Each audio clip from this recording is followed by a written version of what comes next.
In this video, I'm going to show you how to set a different layout for a single blog page. In JupyterX, you're capable of changing the layout of your single blog page with predefined templates. Then you can modify what's visible on the page and adjust the style of each element. Let's go ahead and look at editing the single blog page now. If you're in the admin area, you can choose Appearance, Customize, or if you're on the front end, just click on Customize from the WordPress admin bar. This takes you to the customizer as well, but this route will take you directly to the page you were on. In this case, it's a single blog page, which will allow you to immediately see the changes we are about to make. So from the Customizer left dashboard, go to Blog and select Blog Single.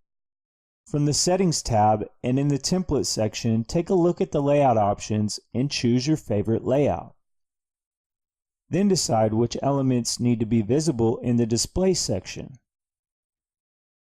You can also style each element by going to the Styles tab and click Customize on the appropriate element and then make it look how you want it.